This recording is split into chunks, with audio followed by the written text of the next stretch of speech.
Hello, everybody. It is Monday night, and that means it is time for another episode of Blackhawks Banter. This is our 14th Banter episode, the Richard Panik episode. I didn't want to use Chris Campoli because that brings back bad memories. So we're going with Richard Panik. Of course, Blackhawks Banter is presented by the Hockey Writers Live. We do this every single Monday night as our THW Blackhawks crew gets together to chat all things Chicago hockey. My name is Greg Boysen. I'm your host and discussion leader this evening. As always, we have our top line with us tonight with Gail Kauchak, Brooke LoFurno, and Shaun Filippelli. Hello, guys. How's everybody doing? You survived the Super Bowl in the deep freeze. Doing the best we can here, yeah. All right. If you're watching over on Facebook Live, please make sure you click the like button. For those of you over on our YouTube channel, I ask that you please subscribe before you click on out. Also, as always, all four of us have our own personal Twitter accounts you can follow, and the Hockey Writers as well. So stay informed, never miss an update, never miss when we go live, and get all of our little fun interactions on Twitter as well. We've had a busy week, so we got a lot to discuss. So we're going to get right to the heart of the matter. Blackhawks are coming off a much better week than we had anticipated when we got together last week. We had mentioned that the competition was going to get tougher, and I don't think any of us had a great feeling going into the week, but they earned 5 out of a possible 6 points against the Hurricanes, lost to them in a shootout, 4-3 on Tuesday, came back and gave them their first regulation loss of the season, 6-4 on Thursday, and then yesterday on Super Bowl Sunday, beat the Dallas Stars in Texas in overtime, 2-1. So we'll start with our overall thoughts of the week and who our personal favorites, top performers were this week. So let us know what your biggest takeaways of these past 3 games were and who stood out the most to you. Gail, we'll start with you for our little look back. All right. Well, I'd like to go ahead and start with my star of the week. I did actually publish last week's star of the week earlier today. So for our viewers that are out there, I hope you have a chance to read it. Alex DeBrincat, how about him? He is on fire ever since he's played 3 games since he returned from COVID protocol. He did not have COVID himself, so that was good. But he did actually, he wasn't able to play or skate for 9 whole days. But when you're 23 years old, apparently you don't have to worry about a whole lot of rust. So he has posted in the last 3 games. What do we got here? 4 goals, 2 assists, 17 shots on goal in these last 3 games alone. He's on a 5-game point streak. Overall, he is 6 goals, which is tied with Patrick Kane, 6 assists, 12 points on the season. So he is certainly hot right now. Brooke, I will mention real quick that you made a good pick with Brandon Hagel as well. I've been really impressed with him this week. He is working hard, and he's got that first goal coming in real soon. Yeah, well, we can hope so. He's definitely been trying. That's no doubt about that. Shaun, what are your thoughts? Yeah, I mean, I think it's going to be hard for anyone to disagree, but I'm going to go right where Gail went. First of all, I'm starting to question if we should be actually going all in and cheering for this team instead of everything we have been doing as far as bantering goes. But I know that's going to come up later in the show. It's just hard to ignore how seamless DeBrincat has slipped right back into the lineup. Tough to see him sidelined there, and then a welcome surprise for an unexpected return. As Gail said, to echo, he picked up right where he left off after a very hot start, which was great because it was a good rebound to having a little bit of a rougher year last year. 6 points in his last 3 games, including 2 game winners, which is something to note and something pretty pivotal to show just how important he is to this team. When it looked like he was poised for Kane to start handing him the torch, I think that's already happening. So, DeBrincat gets all the credit, and this is a good sign for this kid and for this team. Brooke, who stood out for you this past week? Gail had it right on, Brandon Hagel, but there's actually a couple players, but I'm going to start with him first. How many breakaways has he had in the past few games? It's like, it's so close. You're right. I think his goal is coming very soon, but I do appreciate the hustle and the competitiveness he has. But also, I think I'm gonna give my little props to Subban. I was very impressed with him yesterday. I was actually a little worried when I saw he was starting, but he looked a lot better than he did the last time we saw him, I think. So to me, he stood out. He had a really great game. I hope he can keep this up whenever he starts again.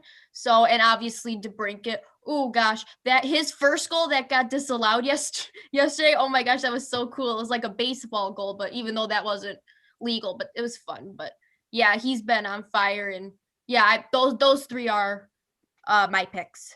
They've impressed me. Yeah, obviously DeBrincat is the popular pick. He had a big week. I mean, Kane, I believe, was named second star of the week. He had a huge week too. It's not a coincidence that when one of those guys starts racking up the points, the other guy does too. I'm going to give a little love to Philipp Kurashev. He's been really impressive. He only had I'm going to say only. We had 2 points during the week. He had a goal and he had an assist.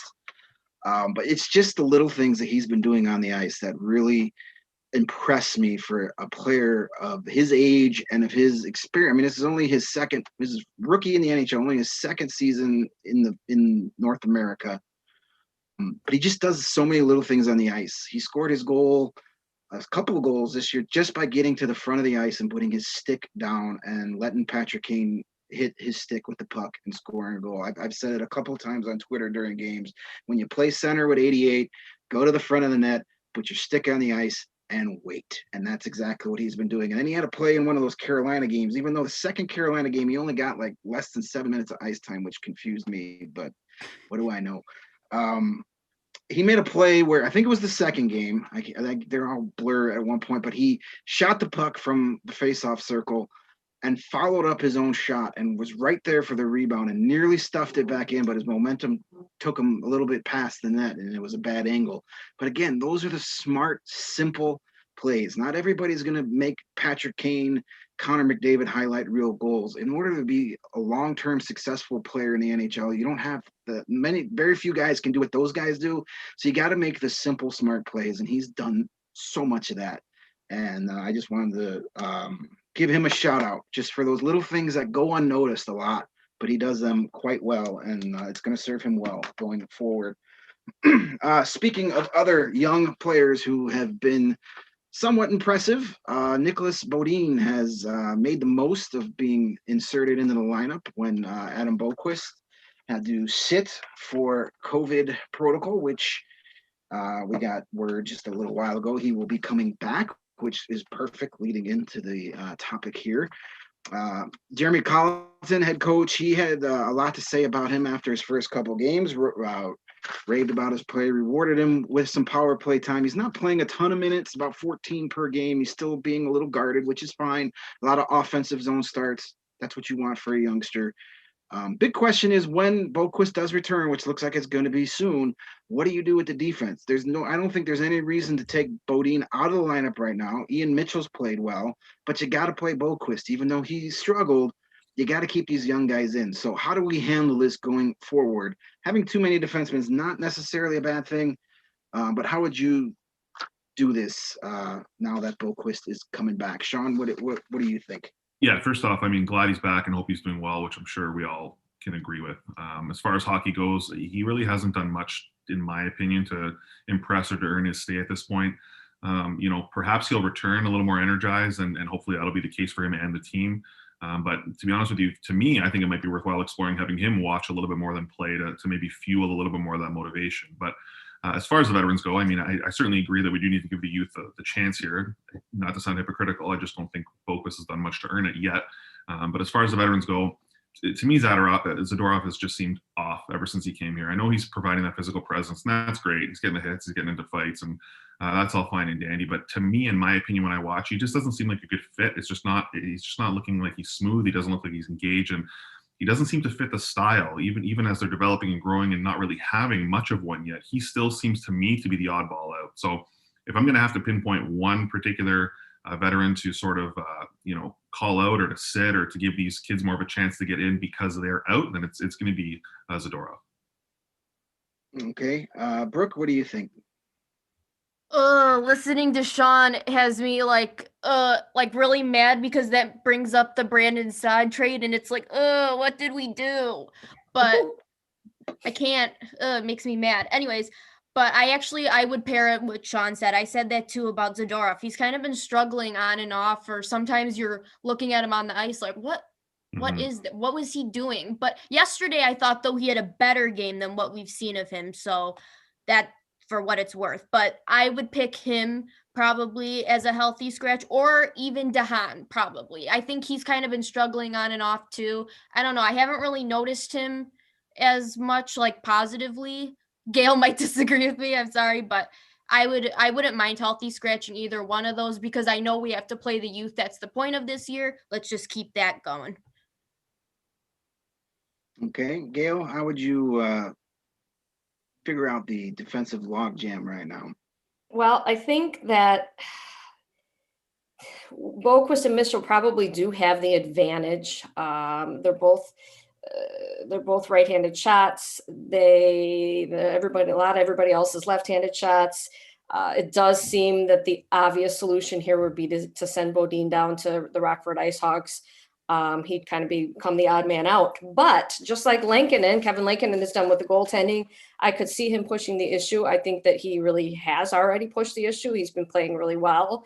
And it would be hard to take him out of that lineup. So these things have a tendency to work themselves out. But, like we just said, Boquist has struggled. Maybe he could use some time in Rockford. You've got your veterans.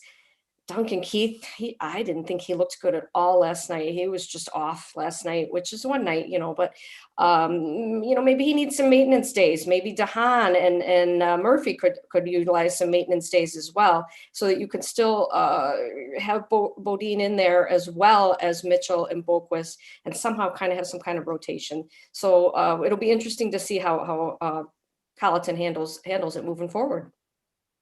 Yeah, I agree. I think a rotation of just giving a veteran a night off is probably the best way to do it. DeHaan has not been great.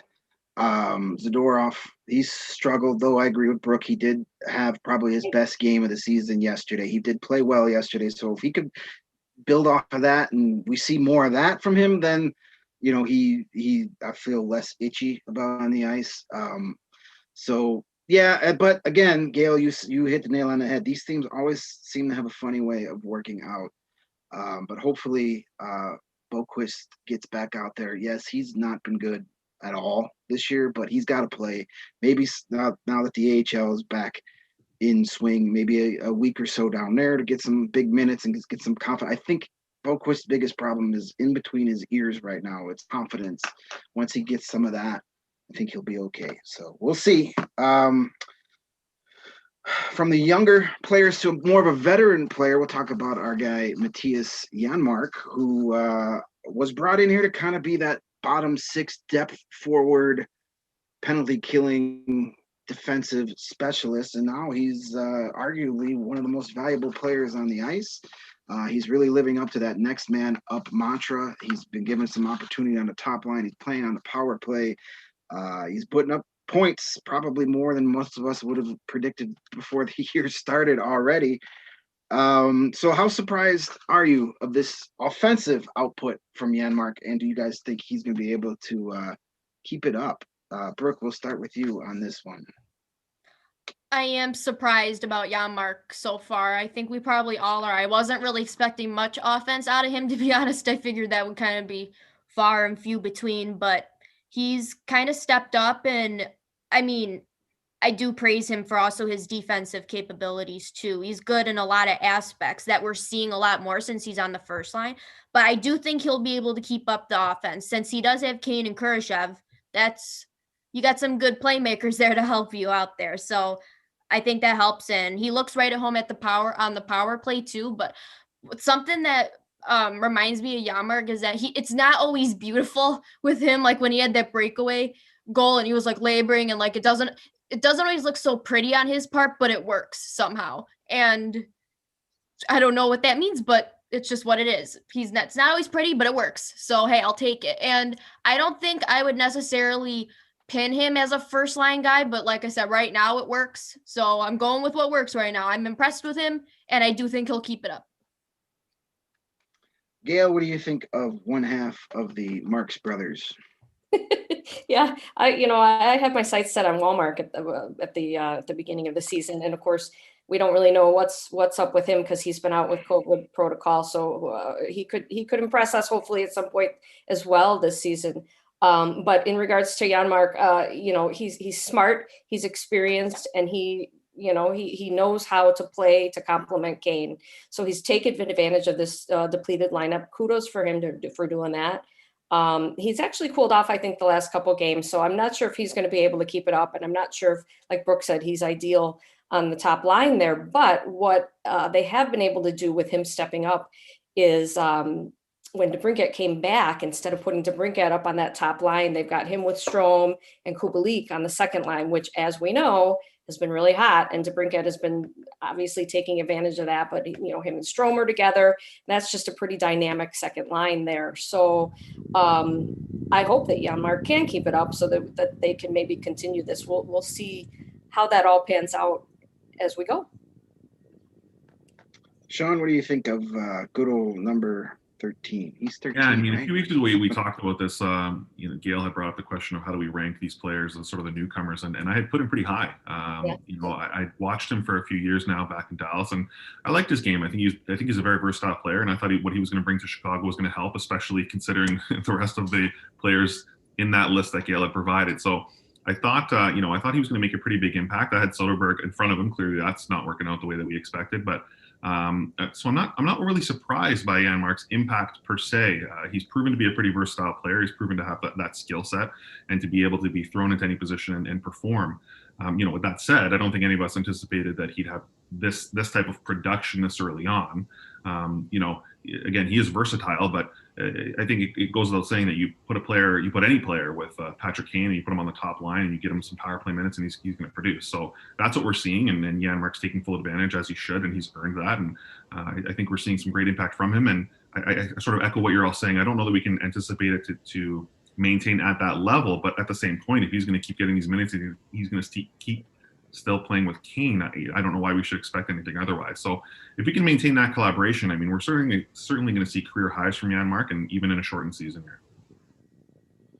Yeah, he's shooting at 20% right now. That's very tough to maintain through the course of even a 56-game season. So you probably expect a little bit of drop off there, but he kind of told us, he kind of foreshadowed this a little bit. If you remember in the preseason, he said that, he feels that he hasn't reached his full offensive potential yet, and that you could see why, playing on that Dallas Stars team that has a lot of high talented offensive players like your Benz and your Sagans and Pavelski last year, and even some of their young players. I mean, they got Radulov, so it's tough to get top 6 opportunities in Dallas.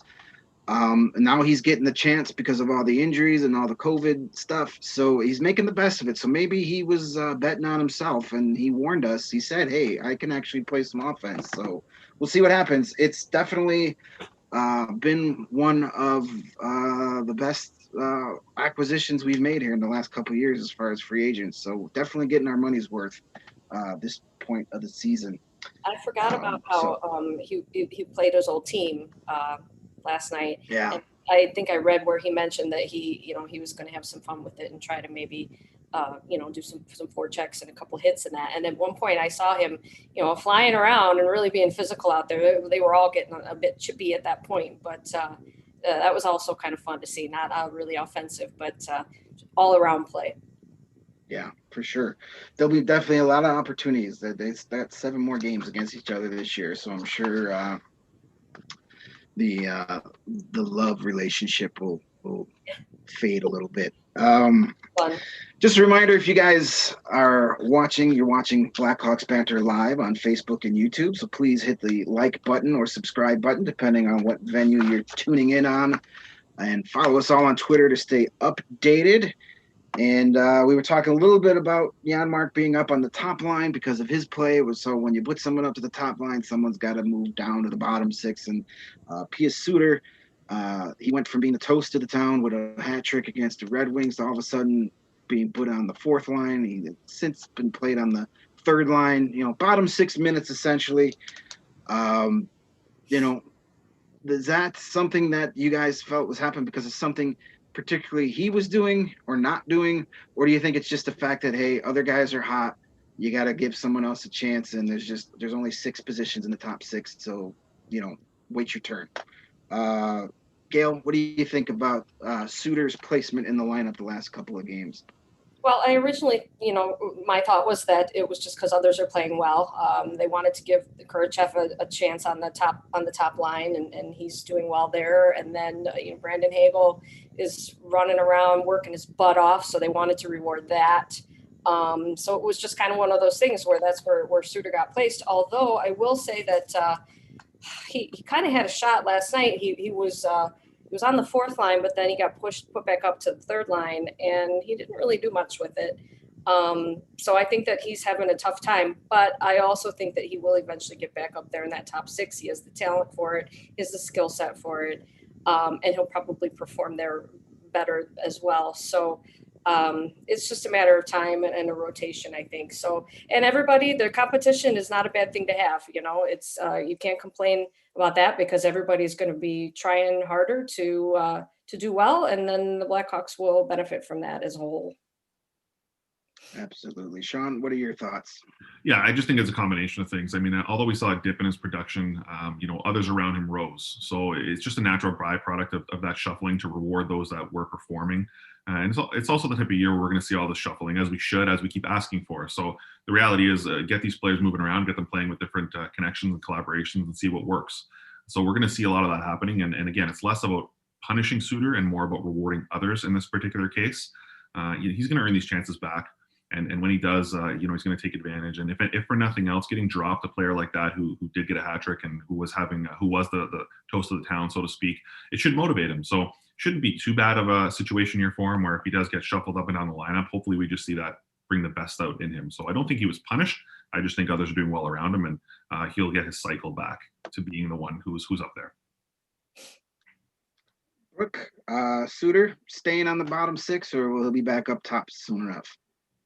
Okay, so I kind of had a different thought than, I agree with what you guys all said, but I also kind of felt like it's kind of more on Colleton, to be honest, because Colleton's kind of weird, and he puts people on weird lines and puts people with, it's like with the Kubalik thing. It's I don't know. It's just one of his weirdisms. He just puts people wherever, but I don't think he should have been demoted because we could see how he could produce on the top lines. And my other issue or my other concern right now is more about if you got demoted like that, that's going to I'm worried that could mess with his head or hurt his confidence or anything else like that. Cause like Gail said, he got a shot and it didn't really work out. So I wonder if that's going to hurt him mentally, or I don't know, but I think it's more Colleton being weird and just shuffling things around. I don't really see it more about him, but like you guys all said, people did rise up and people did deserve that time that they got. So it's that kind of year. It's just all going to be shuffled around, and I embrace that. But there are a couple concerns with his demotion on my end. Yeah, I'll agree with you guys for the most part that it's mostly not necessarily something he's doing or not doing. It's just, it is what it is. Ebbs and flows. Guys get hot, guys cool off. You ride the hot hands.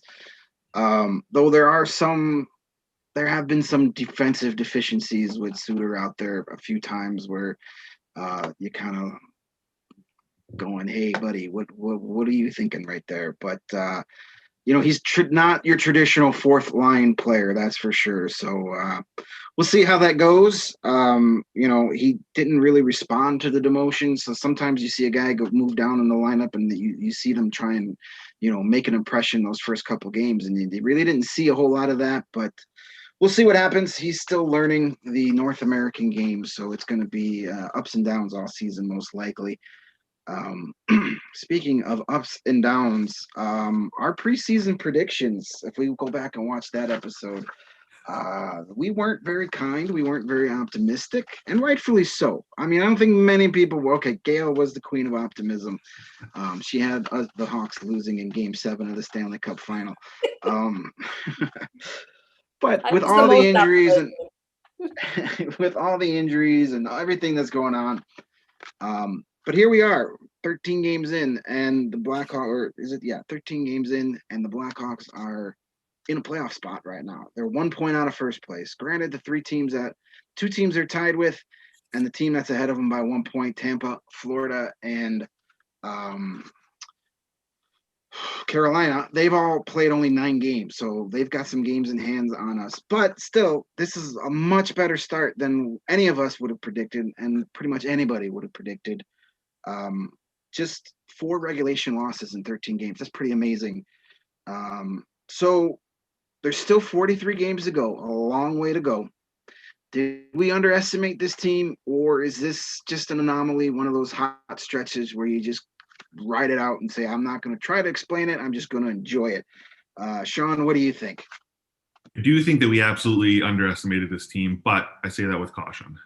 This is not out of skepticism, but more so out of just being realistic. We shouldn't go planning that playoff berth just yet. I know they're sitting there, but Greg, a couple pretty major points there. Some teams have games in hand. Things will sort of even out. We'll see how the season progresses and what else they can do. But what I'm willing to do at this point is get behind them to see a little bit more winning along the way. Whatever they're doing is working, clearly. So why not continue that trend? It seems they're still accomplishing what I hoped that they would. I just thought they'd be losing accomplishing that. And what I mean by that is seeing their prospects get playing time, seeing more development with the team, and this goalie battle sort of duking it out. Those things are all still happening. They just happen to be winning more than I expected them to while those things are happening. So I'm okay to eat my words and say that they're better than I expected they would be. And, I just say we cheer them on and see where they can take things at this point. Brooke, what do you think? Stanley Cup champions? Are we making it that far, or are they just messing with our emotions? I'm gonna go along with kind of what Shaun said, but also what you said in the beginning about kind of like, I'm just gonna enjoy it while it's happening right now, because to be honest, realistically, I kind of see this as an anomaly. They are playing better and it's working a lot better than it did last year, but there's still a lot of things wrong with this team, honestly. They still can't score at even strength. There's still questionable players. Like, I don't know. But I will say I do enjoy this a lot more than last year, because at least for whatever reason, they're a lot more entertaining. They're not as boring as they were. And I would rather be entertainingly bad than boringly bad. So I will take this entertainment all day long. But I will say, yes, they have impressed me in the fact that they are better than I thought. I mean, I think I said that they would get like 30 points. I'm really sorry. That was really bad. But yeah, so I'm going to enjoy the fact that they're fun right now, but I do see this more as an anomaly realistically. I still don't really know how far this team can realistically make it with their roster, with this roster, but hey, it's fun right now, so I'm celebrating it for what it is right now. That's a good attitude to have. Okay, Ms. Glass is always half full. Gail, what do you take of this so far? Okay. I've got some points to make here. When we started this off, we said that the goaltending was going to be key, right? So lo and behold, you've got Lankinen, who I really think is the real deal, playing awesome. And you've got Subban, who's put a couple solid games together. So boom, right there, your goaltending was a problem. And now all of a sudden it's an asset. I also think that they are playing better defensively. And it's not just their defensemen. They brought in people like Wallmark and Janmark, and we talk about Brandon Hagel, that are more defensively responsible forwards. They're helping things out. I also think that the team as a whole is kind of getting down Colleton's system. I think that they're understanding what's going on. You see Kane and DeBrincat also, being more defensively responsible. So right there, that helps. Obviously, the power play, penalty kills, special teams is doing well and solid right now. I think that this team I think they're going to be competitive, and I think that they have bought into Colleton's system, and everything's starting to click. And I'm excited to where it's going to lead. Yeah, they're not gonna go to the Stanley Cup or probably even make the playoffs or anything like that, but they're going to be competitive this season, and that's fun. Do you guys imagine they do that? They squeeze in, and then they, Taves and Doc come back. Then what? Yeah. Don't tempt us with a good time. Yeah, the competitiveness is definitely there. We saw that in the bubble last year. They were a completely different team. I'm as critical of Jeremy Colleton as the next guy. I still not won over. He still does a lot of weird his in-game decisions still infuriate me at points, but for whatever reason, the team plays good for him. I'm done trying to give an identity to this team. They're good, they're bad. They're the Blackhawks. That's what they're going to be. They're going to be the Blackhawks. Let's see what they do. They're going to have a lot of games where they're going to be competitive, and then that talent, just like we saw against Vegas last year in the playoffs, good enough to hang tight, and then, at the end, we'll see what happens. The two biggest reasons for their success right now is the power play. They're scoring at almost 37%. And the goaltending, especially Kevin Lankin, his save percentage is nearly 93% now. Those are the two biggest reasons they are right now. Good luck keeping those sustained. Eventually, both of those stats are going to come back to more of a median, come back to earth a little bit. So it's how they play when those two things start to come down a little bit. They still can't score 5-on-5. That hasn't been exposed as much because they're scoring so much on the power play and the goaltending's playing so well. So when the goaltending starts giving up another goal or two a game and the power play isn't scoring 3 goals a night, if they don't score 5-on-5, it could get as ugly as we predicted at the beginning of the year. So we'll see what happens. They need, I think if they really want to be serious about a playoff spot, they got to play better, even strength. Then I'll start really thinking, okay, maybe this team is something. So I'm going to be more on the anomaly side. But as I said, I'm done trying to label this team as what they're going to be. They're just there. Let's watch them. Let's bitch about them every Monday and have some fun with it. That's my outlook for the rest of the way. All right. Got another week of 3 games coming up. They're going to be playing before we get back together next week. Rematch with the Stars tomorrow night. They'll be looking for revenge, and then they come back home and play the Blue Jackets again Thursday and Saturday. So instead of trying to predict how many points the Blackhawks are going to get out of these 3 games, because we've been dead wrong every single week when we try and do that, because we can't figure this team out. And now we're thinking they're good, so we're going to say they're going to get 6 points, and they're probably get outscored by 40 goals. So let's skip that part. Who do you think is going to lead the team in goals these next 3 games, and how many power play goals will they score this upcoming week? Brooke, I know you hate predictions, so that's why I'm starting with you, putting the pressure on you. You know what? I'm still laughing about the previous thing about how the team's identity, because it made me think if I was Colleton and I'm the coach of this team and I'm looking for a team identity, I'd be like, we're not bad, we're not great, we're just us. That's our identity. That's just kind of funny. But I'm gonna say DeBrincat is going to lead, because he's kind of been on a hot streak lately. So I guess it's kind of safe to go with him. Although I thought Suter, after he scored like his hat trick, I picked him, and then that didn't work out. I don't know. But and what is it? Oh, and 5. My power play is 5. I don't know. That's the first number that came to my mind, so I'm gonna say 5. Hopefully that works. But I'm kind of excited because my last prediction was that we would split with Carolina and Dallas. And so far I was right about Carolina. Maybe I'll be right for once. I don't know. But yeah, those are my predictions. All right. Another big week, and you'll be downloading that DraftKings app on your phone to start cashing in on these predictions. Gail, what are your predictions for this week? All right. Well, this is always tough because you never really know who's going to get hot. But I'm going to go with Kubalik because I think he's due. I think he hasn't had a streak in a while, and he's I think it's either him or Strome. I'm thinking is who's going to have the hot hand this week. And Brandon Hagel's going to get his first goal. That's going to happen. Power play goals in the next 3 games, huh? Okay, I'm going to say 3. And I don't think that's going to be 1 a game. It might not be that, but I think that they'll be able to pull off 3. And the reason that this is going to happen is because at least one of those power play goals is going to be the second unit getting the goal, which I'm really, really happy that Colleton is utilizing them more and they're a threat. And I think that makes the power play even more unpredictable, and that's only going to help them moving forward. So 3 of them, one with the second unit. Very, very good. Very, very specific predictions there. So I will credit you when that second unit gets one past the goalie this week. Shaun, what are your predictions?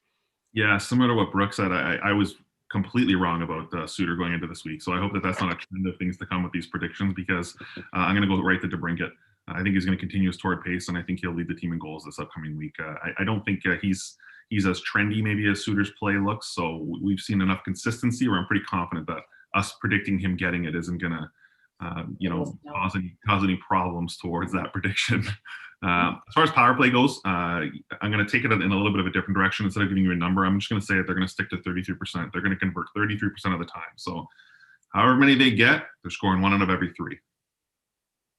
It sounds good. I too am going to predict the Alex DeBrincat, just because his track record, he gets very streaky. We really didn't have a Suter track record to base ourselves on, but DeBrincat scores in bunches like most goal scorers do. They get hot, they get cold. Sticking with him for the most goals this week, and I think they will score 5 total power play goals over 3 games. Seems about right.